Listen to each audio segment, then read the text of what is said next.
Hi everyone, कैसे हैं आप लोग। मैं हूं श्रेया और एक बार फिर आप सभी का जॉब ग्रेड आईएएस पर स्वागत है। अब आपको गैस करना होगा कि कौन सा दूसरा पॉइंट है जिसको मैं डिस्कस करने वाली हूं। वो कौन सी इंपॉर्टेंट न्यूज है जो कि आज न्यूज़पेपर्स में है और उसके बारे में आपको पता होना चाहिए। आप लोग तब तक गैस कीजिए और मैं तब तक स्लाइड चेंज करती हूँ। यस गाइस, अब हम बात करने वाले हैं प्रधानमंत्री नरेंद्र मोदी जी की विजिट के बारे में। असल में साथियों, अभी प्रधानमंत्री नरेंद्र मोदी जी ब्राजील गए हुए हैं। आपको पता होना चाहिए कि मोदी जी ब्राजील क्यों गए हैं, क्योंकि गाइस यहीं पर तो इस समय पर ब्रिक्स की समिट चल रही है ना। और इसी ब्रिक्स की समिट को अटेंड करने के लिए प्रधानमंत्री नरेंद्र मोदी जी संडे वाले दिन ब्राजील गए, है ना। चलो एक चीज मैं मैप में और आपको दिखाती हूँ। थोड़ा सा हम पीछे चलें क्या? नहीं, पीछे नहीं चलते, यहीं पर देखते हैं।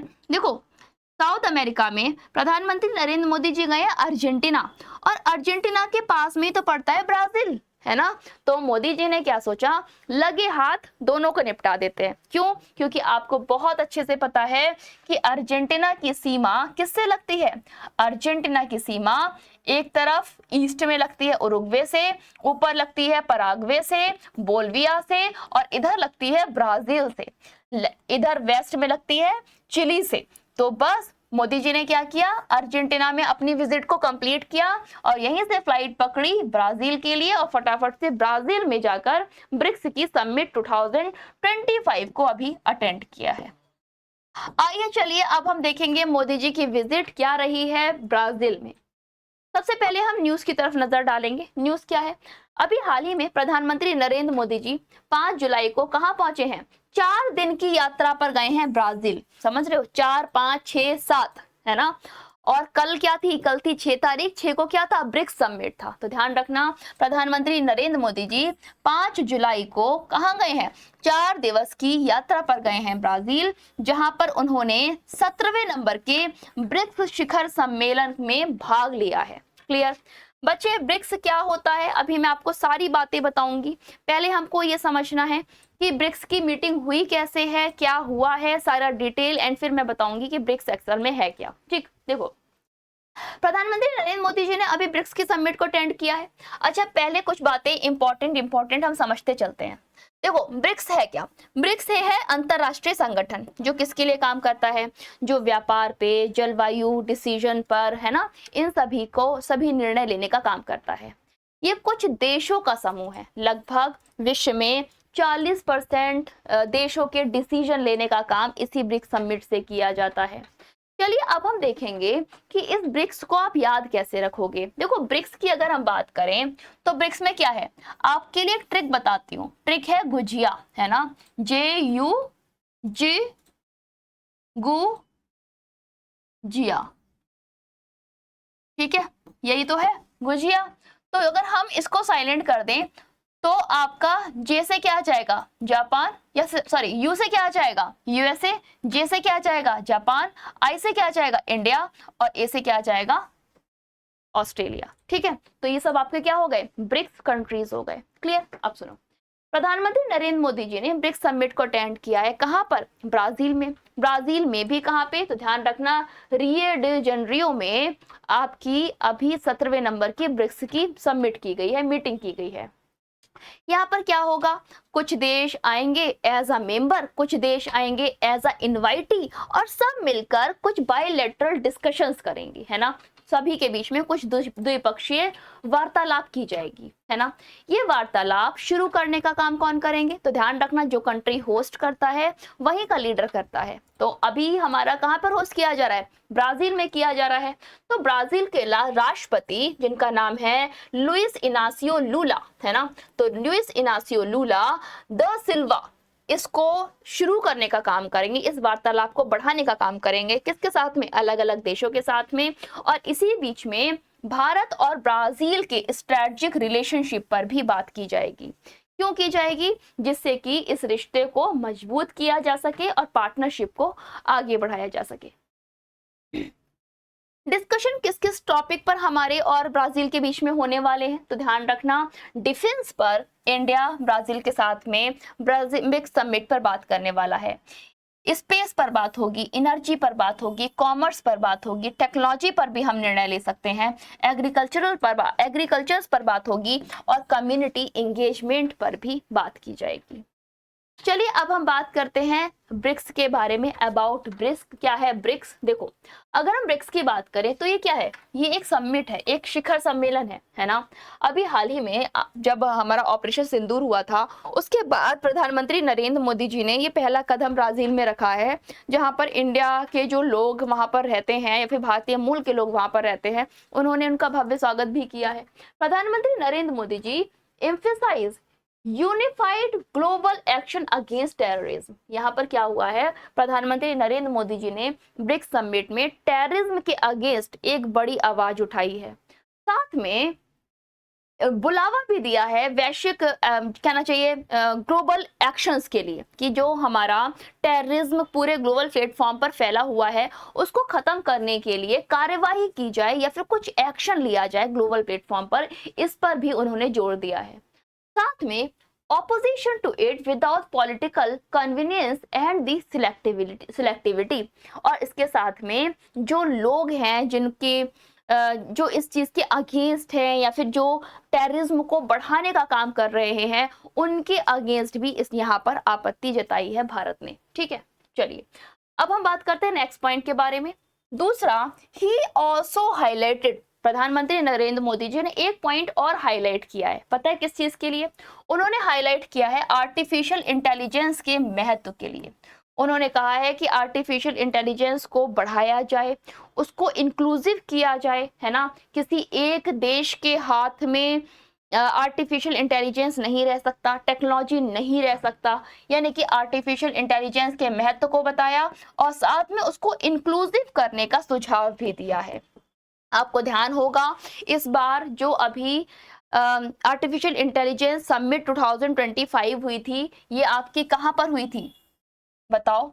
ये ना इमैनुअल मैक्रो के साथ मिलकर भारत ने कहना चाहिए ऑर्गेनाइज की थी। भारत की उपाध्यक्षता रही थी, अध्यक्षता करने का काम इमैनुअल मैक्रो फ्रांस ने किया था, है ना। तो इससे पता चलता है कि एकदम ग्लोबल साउथ के लीडर के तौर पर एआई समिट में भारत ने अपनी भूमिका को निभाई थी। और आज अभी भी इस पूरे साल जितने भी समिट्स हुई हैं, हर जगह प्रधानमंत्री नरेंद्र मोदी जी ने आर्टिफिशियल इंटेलिजेंस को इंक्लूसिव करने को बढ़ावा दिया है।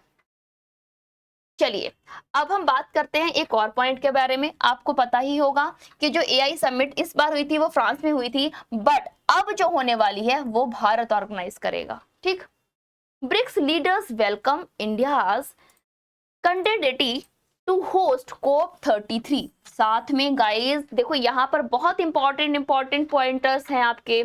2026 में इंडिया एआई समिट को क्या करेगा? लीड करेगा, ऑर्गेनाइज करेगा।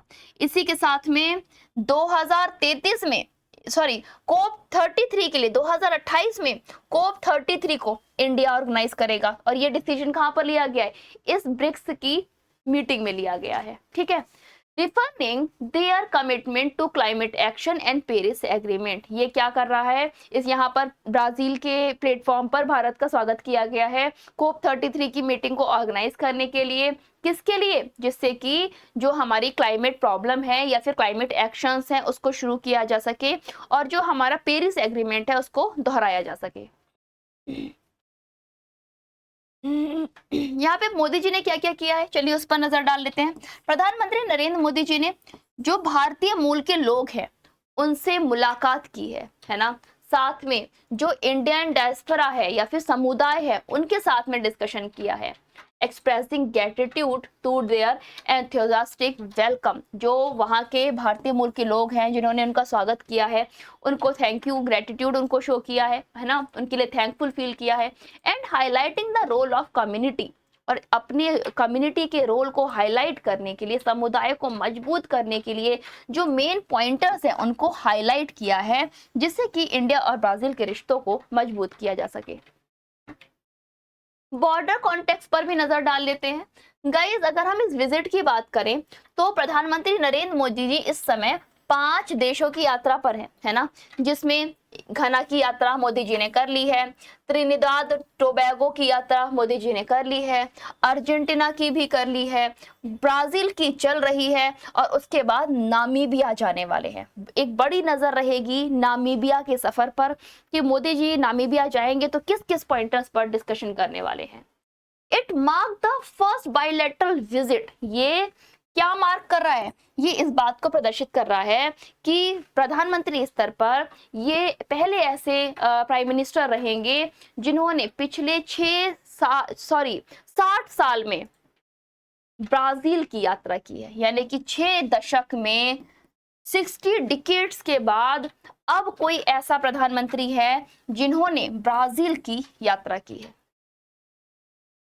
ओके गाइस, जितनी बातें हम लोगों ने डिस्कशन की है, इस पूरे मीटिंग को, इस पूरी विजिट को आपको याद रखने के लिए मैंने एक टेबल आपके लिए बनाई हुई है। आप इसको एक बार पढ़कर भी चीजों को ध्यान रख सकते हो कि इस मीटिंग में क्या क्या हुआ। सबसे पहली चीज, ब्रिक्स मीटिंग में पहुंचे, वहां पर कुछ कल्चरल प्रोग्राम भारतीय मूल के लोगों ने उनके वेलकम में किए। उसके बाद जो प्रेसिडेंट लूला है, कहाँ के, ब्राजील के, उनके साथ में इंडिया के रिलेशंस को लेकर बायलैटरल डिस्कशंस हुए।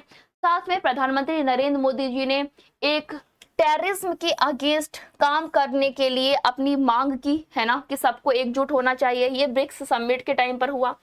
साथ में एआई को इंक्लूसिव करने की बात की और यहीं पर यह भी डिसाइड किया गया कि एआई का जो नेक्स्ट समिट है वो इंडिया ऑर्गेनाइज करेगा। ब्रिक्स लीडर वेलकम किए गए। कहाँ ब्रिक्स लीडर्स ने वेलकम किया भारत को, किसके लिए? COP 33 के लिए, जो कि 2028 में होने वाला है। प्रधानमंत्री नरेंद्र मोदी जी ने इंडिया के जो लोग हैं या फिर इंडिया के जो प्रवासी समुदाय के लोग हैं जो कि ब्रिक्स में रहने का काम, ब्राजील में रहने का काम करते हैं, उन सभी से मिले और उनको ग्रेटिट्यूड भी किया। साथ में अभी क्या हुआ है, ये जो पहली विजिट प्रधानमंत्री नरेंद्र मोदी जी के साथ की गई है, ये 60 साल में ऐसी कोई विजिट है जो कि ब्राजील में प्रधानमंत्री स्तर पर की गई है। चलिए अब हम बात करते हैं ब्रिक्स 2025 है क्या।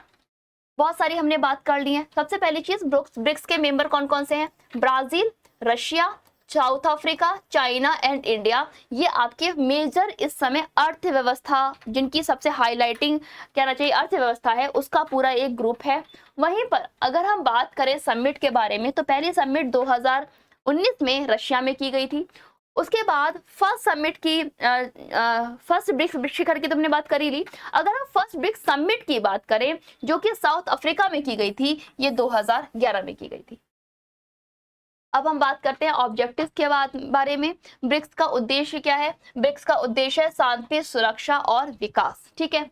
वहीं पर एजेंडे की अगर हम बात करें तो ध्यान रखना, national terrorism, climate change, food energy security, economy reference और ट्रेड के लिए इस एजेंडे की शुरुआत की गई थी, जिसका नाम है ब्रिक्स।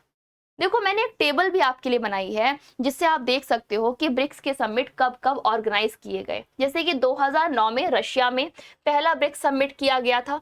2011 में चाइना में साउथ अफ्रीकन जॉइंट ब्रिक्स किया गया था, साथ में जहां पर दक्षिण अफ्रीका शामिल हुआ था इस ब्रिक्स में। 2014 में ब्राजील में ब्रिक्स किया गया था और ये आपका एक ऐसा ब्रिक था जहां से एनडीबी की शुरुआत की गई थी और फोर्टालेजा की घोषणा की गई थी। वहीं पर 2023 में साउथ अफ्रीका में ब्रिक्स समिट हुआ था। ये 15वें नंबर का ब्रिक्स समिट था जो कि जिसका एक्सपेंशन अनाउंस किया गया था। 2024 में रशिया में एक बार फिर से ब्रिक्स समिट जो कि 16वां था वो ऑर्गेनाइज किया गया था और एक नए मेंबर को भी ज्वाइन किया गया था, ठीक। ओके, अब हम बात करते हैं एक्सपेंशन के बारे में कि ब्राजील में कैसे कैसे एक्सपेंशन हुआ है। जैसे इनवाइटी कंट्री पर नजर डालें तो यहाँ पे बहुत सारे इनवाइटी मेंबर हैं, जैसे कि अर्जेंटीना हो गया, इजिप्ट हो गया, Ethiopia, Iran, Saudi Arabia, UAE. ये सब क्या है? ये सब आपके इनवाइटी मेंबर हैं और यूएई नया सदस्य कब बना है? 2024 में बना है, ठीक। नेक्स्ट है Indonesia join as well full member. Indonesia ने भी ब्रिक्स को एक नए मेंबर के रूप में ज्वाइन किया है। Several countries inducted as a partner. Okay guys, तो ये था पूरा टॉपिक जिसमें हम लोगों ने प्रधानमंत्री नरेंद्र मोदी जी की ब्राजील की विजिट पर नजर डाला और वहां पर उन्होंने ब्रिक्स समिट में पार्टिसिपेट किया है, उसके पूरे ब्यौरे को देखा। अब आप इसमें क्या एडिशनल नॉलेज रखते हो उसको कमेंट बॉक्स में जरूर बताइएगा। तो चलिए आप चलते हैं नेक्स्ट पॉइंटर्स की तरफ। Thank you all.